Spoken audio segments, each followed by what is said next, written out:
In the upcoming episode of Waffle and Gibberish, me and Wahab talk about our favourite sporting events, which consist of quite a few footballing events such as Istanbul 2005, Liverpool winning the league recently, and Liverpool winning the Champions League in 2019.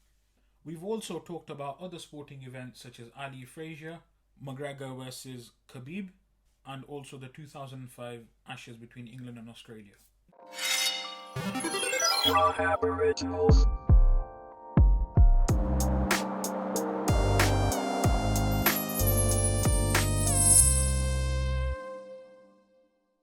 We're on talk mode, another episode of Waffle and Gibberish. I'm here with Wahab and I've got a question for you, mate.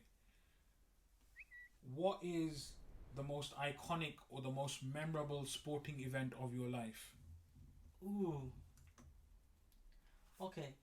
I think this one is pretty easy for me. Actually, wait, no. I think there's two that are quite related, but there's two. But I should prefix this by saying I don't watch a lot of sport. Really, Okay. I watch football, and I occasionally watch wrestling once in a while, but I wouldn't consider that as a pure sport. It's more sports entertainment. So based on that, I'm going to talk about football and obviously support Liverpool. So we're going to talk about Liverpool. And I think the first and the most immediate thing that came to my head is winning the league title. You know, we won it for the first time in 30 years, and that's my whole lifetime. So in my whole lifetime, we hadn't won the league. So to win it 30 years in the making, it was just an amazing experience to see it. Unfortunately, it happened at a time, Corona was rampant, and we couldn't all go celebrate and be in the crowds and all of that kind of stuff. Couldn't go watch the matches, so we got to see it on TV. But I still think that just that, because seeing them lift that trophy was just special. So I think for me that was quite a big moment, and probably the biggest moment that I've had in the sports I've watched. But the one thing I would say about it is it was expected. I think for the 6 months leading up to it, we were quite quietly confident that it was going to happen, because we were so far ahead in the table and stuff like that. And although there were moments where we were worried, overall we kind of knew this is our year now. The only concern really after sort of, what was it, February, March time, was if the season was declared null and void. If it was cancelled, basically. That's it. That's the only thing that could have prevented us from winning the league. So although we had some dodgy performances towards the end. So we weren't gonna drop that many points. But like there was a moment where I was like, surely not. We've had a couple of bad games. We can pick this back up. And overall, and we didn't know what effect that break that we had in that season would have had on the players. Because we had momentum going into it. Your favorite word. But yeah, so I that was the concern. But obviously, like I said, we kind of knew. Once we got to January and we were like 20 points in front of Man City of all teams, we were like, okay, we're safe. Because if Man City can't catch us, no one's catching us. So obviously, there's such a big moment, 30 years in the making, very special, very amazing. So I'll always hold that day in my heart. However, I think for me, potentially the bigger moment, or the more exciting moment was Liverpool Barcelona. Ooh, the 4-0. The 4-0. Corner taken quickly. And I think for me, that was the run up to our win of the Champions League after, what was that? That was after 15 years. Something like that. 14, 15, whatever 14 it years. was. Now, the 2005 Champions League, obviously great, amazing, but I wasn't that invested in football at the time, although I do remember it. I wasn't invested, so it wasn't as exciting to me as this current Champions League win was, because I was so invested and watching that game, and we walked into that game 3-0 down or whatever. Yeah, or Istanbul. No, I'm talking about Barcelona. We were 3-0 down from the first leg, and if Barcelona scored one in the second leg, which was at Anfield, then we'll have to score 5. So it seemed like a... So walking into that game, feeling like, I hope we just put in a good performance. We had no right to believe that, we're going to win this for sure. This is Barcelona we're talking about. One of the best players in the world, Messi, sitting on there. And we killed it. We killed it. Yeah. Amazing. And the goals, where did the goals come from? Was it 2 from Origi? One from Wijnaldum? And off the bench. So man, and that Champions League win, especially after the loss the previous year, it meant so much. We're like, no, to get into the previous final, obviously we went to a couple of matches in that previous year as well, so we were felt like we were part of it, and getting to that previous final and then falling at the last hurdle through some injury to Salah and then Karius with his errors and injury, if you want to say, so with that heartbreak, and then to go the next year and we're going again, and then getting all the way there, beating teams like Barcelona, and then actually winning it. The final itself, I'd say, it wasn't as special to me because we were facing Tottenham, and it was a pretty dead game. But was that semi Barcelona? Yeah, Barcelona semi. Yeah, that semi-final, man. I think that might be my all-time favorite sporting event that I've actually sat and watched and been invested in. Okay, I definitely see where you're coming from, and in terms of the 3 options that you listed out, I understand all 3, obviously being a Liverpool fan as well.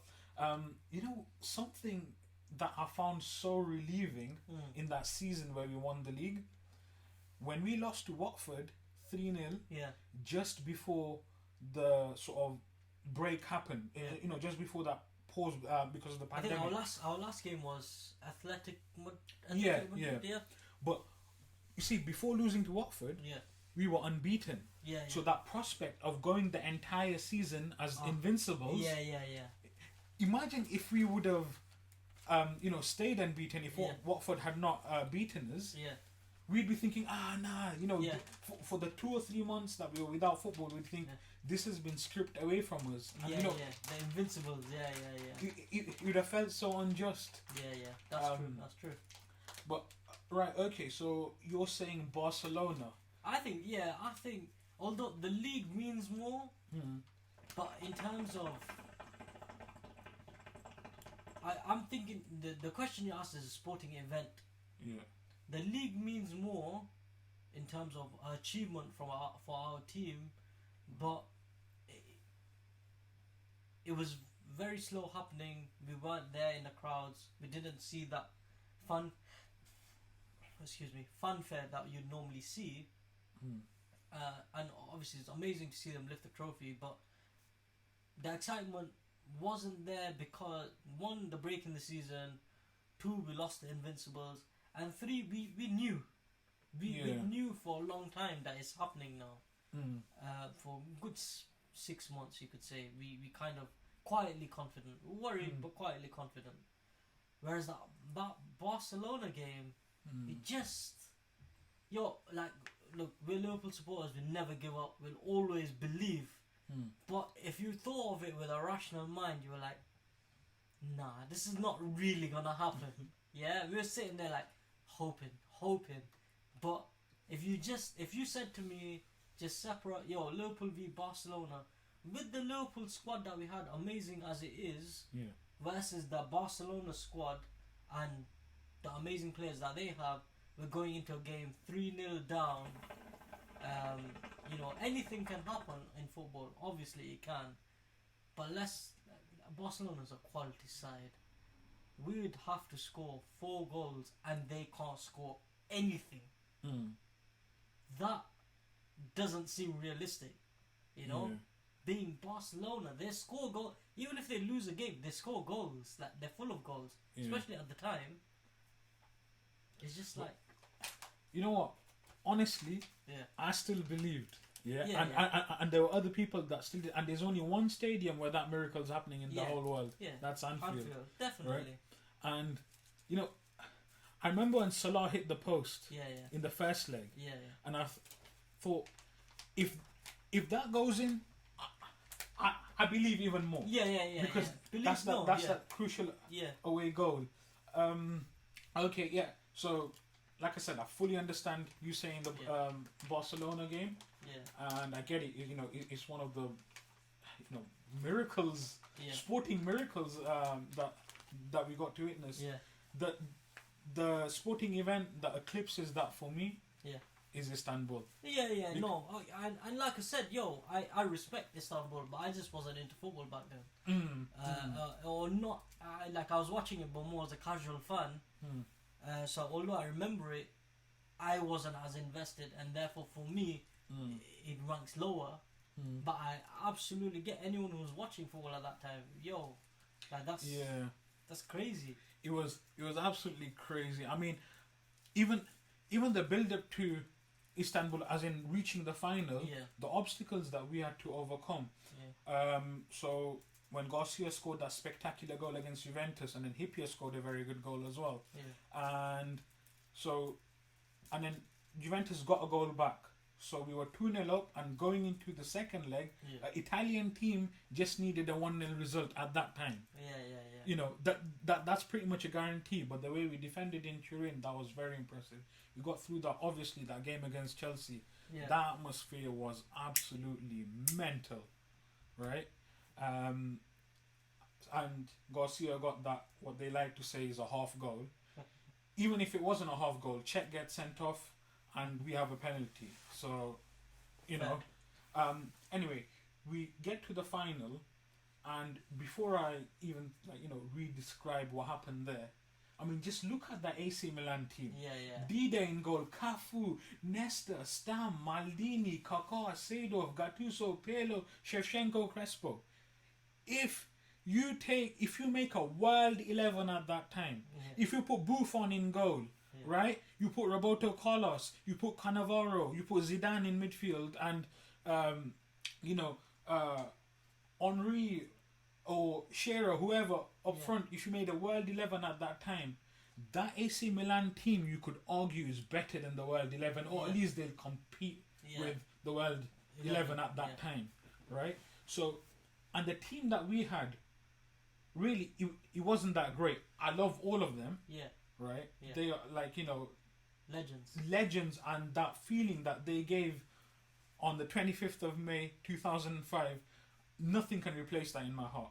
Yeah. But and the manner in which it happened, we were 3-0 down. The goals that AC Milan scored, the pass that Kaká gave, I mean, it was just football at its absolute best. And the manner in which we came back, we competed purely on heart. Yeah, exemplified by Gerrard, playing in all these different positions, carrying the team on his back, and you know how much Gerrard means to all Liverpool fans, and the fact that local lad who loves Liverpool, bleeds for Liverpool, will die for Liverpool, managed to pull us through like that, and we won that Champions League in that manner. Nothing can eclipse it. No, right? Agreed. So yeah, that's my ultimate sporting event. Now, I'd just like to, mention a few other ones that were also very significant. Obviously, nothing. We're talking about sporting, so I'm assuming we're talking about something outside of football. Yes, so I'll bring in a couple. Obviously, the thriller in Manila, Ali versus Fraser in boxing. Right, that was unbelievable. Although I was not born when it happened. Just even rewatching it, you just get that feeling of, this is a once in a lifetime thing, because it's two of the best boxers ever. You can argue in their prime, but I think Ali's prime was before that. The adversities that he went through, I think took him out of his prime. He was still the best in the world once he came out of that. But I think his prime was earlier than that. But just the manner in which, that fight sort of happened, and both of them are on the brink of exhaustion. Yeah. Got that right. I just felt,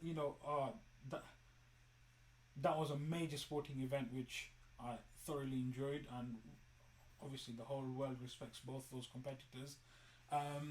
Couple of the other ones, I'd say cricket in 2005 when England beat Australia in the Ashes. Okay. And one of the matches we won by just 2 runs. So 2005 was a big year for you. Oh, it was probably the best sporting year of my life. 05, I was barely watching sport, to be honest with you. Yeah, so there's that, and then the 2 UFC events that come, sort of quite close is Chael Sonnen versus Anderson Silva in their first match. And yeah, so Chael Sonnen was complete underdog. Yeah. He talked so much trash, and he psychologically got into Anderson's head. Okay. Right, and he was winning the fight up until the last 90 seconds, clearly on all of the judges' scorecards. Right, and Anderson Silva pulls out a Hail Mary submission. Yeah. It was a triangle. Yeah. Right, and he submits him to retain his title after all of that. I mean, that was very special. The UFC did not have this much attraction. Not this many people were invested in it. Yeah. But I mean, I will always remember that event as very special. And then the more sort of recent one, obviously, was Khabib versus Conor. Yeah. That one, I was, I can't imagine. I can't think of any other event where I was so where it meant so much for me for one guy to win that much. For me, it was almost good against evil. In that match because of everything that McGregor did. He crossed, so many boundaries. But yeah, those are the couples. So Ali Frazier, Chael Sonnen and Anderson Silva, Khabib Conor, and the England, 2005 Australia. Ashes between England and Australia. Those are the ones, but obviously all of that gets topped by Istanbul. Yeah. Fair, man. I like that we both had a Liverpool moment as our favourite sporting events. But that was an interesting topic, man. I wish I could have brought more to the table with more sports, but unfortunately it's just one of those things I haven't really invested time into watching. And I don't know where I'd start. That's the thing. I know you've recommended UFC quite a few times. I don't know. I think there's too many barriers to entry for me with UFC because it happens at night and stuff. So yeah. But yeah, that's an interesting topic. I think we're out.